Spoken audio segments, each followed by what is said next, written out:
తెలుసో తెలవకో అమరావతి విషయంలో జగన్మోహన్ రెడ్డి గారు కూటమి ప్రభుత్వాన్ని కోఆపరేట్ చేస్తూనే ఉన్నాడు. ఇప్పుడు మీకు 2 ఉదాహరణలు చెప్తా. ఈ 2 ఉదాహరణలు విన్న తర్వాత చంద్రబాబు నాయుడు గారు అమరావతి విషయంలో జగన్మోహన్ రెడ్డి గారికి థ్యాంక్స్ చెప్పాల్సిన అవసరం ఉందా లేదా మీరే కామెంట్ చేయండి. మొదటి ఉదాహరణ, పార్లమెంట్లో అమరావతికి చట్టబద్ధత. ఇది ఎందుకు కల్పించారు? బికాజ్ ఆఫ్ జగన్మోహన్ రెడ్డి పార్లమెంట్లో చట్టబద్ధత కల్పించడం జరిగింది. అంటే జగన్మోహన్ రెడ్డి గారు 2019లో అధికారంలోకి వచ్చిన తర్వాత 3 రాజధానుల కాన్సెప్ట్ తోటి రాష్ట్రంతో 3 ముక్కలాట ఆడారు. రాజధాని లేని రాష్ట్రంగా ఆంధ్రప్రదేశ్ని మార్చారు. అమరావతిని రాజధానిగా అంగీకరించడానికి జగన్మోహన్ రెడ్డి గారు ఏమాత్రం ఇష్టపడలేదు, ఇప్పటికీ ఇష్టపడటం లేదు. దాని ఫలితంగా పాలకుడు మారిన ప్రతిసారి రాజధాని మార్చే అవకాశం లేకుండా, అసలు రాజధాని మీద ఎలాంటి కన్ఫ్యూజన్కి అవకాశం లేకుండా పార్లమెంట్ సాక్షిగా అమరావతికి చట్టబద్ధత కల్పించడం జరిగింది.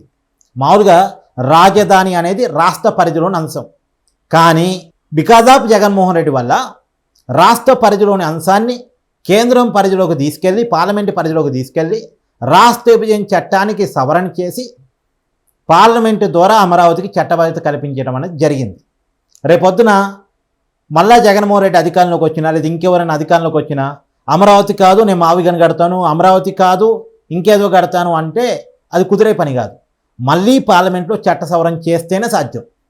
మళ్ళీ పార్లమెంట్లో చట్ట సవరణ చేయాలంటే జాతీయ పార్టీలు ఒప్పుకోకుండా ప్రాంతీయ పార్టీలతో సాధ్యమయ్యే పని కాదు. జాతీయ పార్టీలు అయినటువంటి కాంగ్రెసు, బీజేపీ అమరావతి ఆంధ్రప్రదేశ్ రాజధాని అనే విషయాన్ని కట్టుబడి ఉన్నాయి. సో ఇక రాజధాని మార్చడం సాధ్యం కాదు, శాశ్వతంగా అమరావతి ఆంధ్రప్రదేశ్ రాజధాని అలా పార్లమెంట్లో చట్టబద్ధత కల్పించడానికి కారణం జగన్మోహన్ రెడ్డి గారు. అది ఒకటోది. రెండో రీజన్ కూడా ఉంది ఇక్కడ. రెండో రీజన్ ఏంటంటే అమరావతికి భూసేకరణ మొదటి విడత జరిగినప్పుడు 31,400 ఎకరాలు వచ్చాయి. రైతులు ఇచ్చారు, స్వచ్ఛందంగా ఇచ్చారు. కానీ ఒక 2,000 ఎకరాలు ఇవ్వడానికి కొంతమంది రైతులు నిరాకరించారు.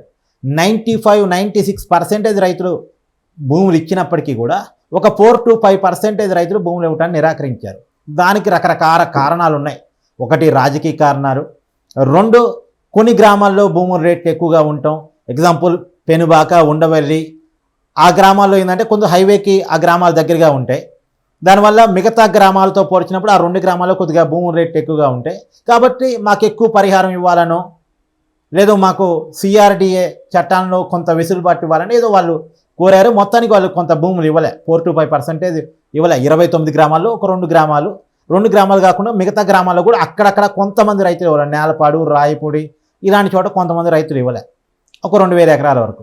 గత 12-13 సంవత్సరాలుగా వీళ్ళు భూములు ఇవ్వటానికి మొండిగానే ఉన్నారు.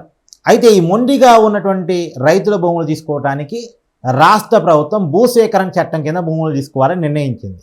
భూసేకరణ చట్టం 2013 ద్వారా, భూసేకరణ చట్టం 2013 ద్వారా కనుక భూములు తీసుకుంటే రైతులకి మామూలుగా ఇచ్చిన దానికంటే తక్కువ ప్యాకేజ్ వస్తుంది. దానివల్ల రైతులే నష్టపోతారు. కాబట్టి వీళ్ళంతా వైసీపీ వాళ్ళు, భూములు ఇవ్వకుండా ఉన్నది వైసీపీ వాళ్ళు. కాబట్టి వాళ్ళు జగన్మోహన్ రెడ్డి గారిని కలుద్దామని డిసైడ్ జగన్మోహన్ రెడ్డి గారిని కలిశారు. జగన్మోహన్ రెడ్డి గారిని కలిసినప్పుడు వాళ్ళకి జగన్మోహన్ రెడ్డి గారు ఇచ్చిన అభయం ఏంటంటే మీరు భూములు ఇవ్వకండి, అసలు నేను అధికారంలోకి వస్తే అమరావతి రాజధానే కాదు మావిగని రాజధానిగా పెడతాను, భూములు ఇచ్చినా కానీ ఆ రైతుల భూములు వెనక్కి ఇచ్చేస్తాను అని చెప్పేసి స్టేట్మెంట్ ఇచ్చాడు. పైగా భూసేకరణ చట్టం కింద మీ భూములు కనుక తీసుకుంటే పొన్నవోడు సుధాకర్ రెడ్డి ద్వారా కేసు రేపించి న్యాయ పోరాటం కూడా చేపిస్తానని చెప్పేసి అన్నాడు. ఎప్పుడైతే జగన్మోహన్ రెడ్డి ఆ మాట అన్నాడో వెంటనే రైతుల్లో భయం స్టార్ట్ అయింది.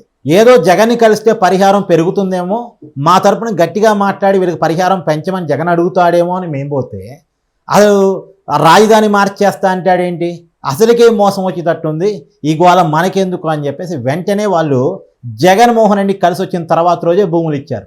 12 సంవత్సరాల్లో భూములు ఇవ్వని రైతులు జగన్ని కలిసి వచ్చిన ఒక్క రోజులో ఇవ్వటం స్టార్ట్ చేశారు. ఇప్పుడు నేలపాటికి సంబంధించిన అశోక్ జగన్మోహన్ రెడ్డి గారి మీటింగ్లో ఆయన కూడా మాట్లాడాడు.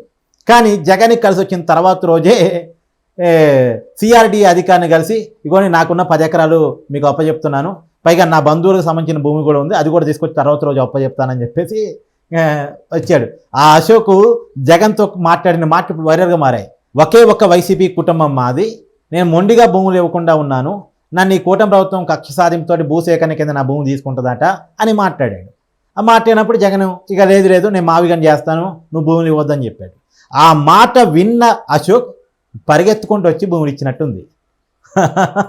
సో మొండి రైతుల చేత కూడా భూములు ఇప్పించిన ఘనత జగన్ది కదా. సో మొత్తానికి అమరావతికి జగన్ కోఆపరేషన్ డైరెక్ట్గా కాకపోయినా అమరావతిని వ్యతిరేకిస్తున్న కోణం నుంచే చూసినప్పటికి కూడా జగన్ అమరావతికి ఉపయోగపడుతూనే ఉన్నాడు. సో ఇప్పుడు ఇక్కడ చంద్రబాబు నాయుడు గారు జగన్కి ఈ విషయంలో ట్యాంక్స్ చెప్పాల్సిన అవసరం ఉందా లేదా మీరే చెప్పండి.